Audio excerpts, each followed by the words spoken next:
வியாதி பலவீனத்தினால் சமாதானத்தை இழந்துட்டீங்களா?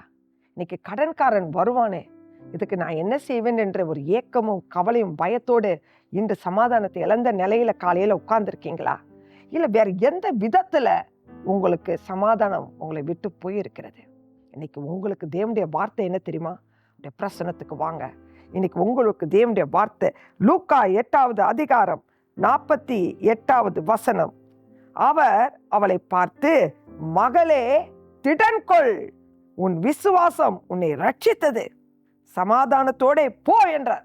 உங்க காரியத்தை கர்த்தரிடத்தில் இந்த காலை வேளையில சொல்லிட்டீங்கல்ல, அன்று சொல்ற திடன் கொள்ளுங்கள், என் மகனே திடன்கொள், என் மகளே திடன்கொள்.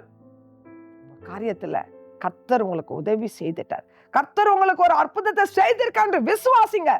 இன்னைக்கு தேவ மகிமையை பார்ப்பீங்க. உங்க பரிசுத்தத்தை காத்து கொள்ளுங்க.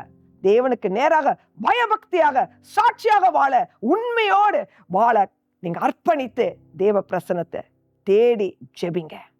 இன்னைக்கு அற்புதத்தை பெற்றுக்கொள்வீங்க. கர்த்தருடைய சமாதானம் இன்னைக்கு உங்களோடு கூட இருப்பதாக கர்த்தர் உங்களை ஆசீர்வதிப்பாராக. ஆமென்.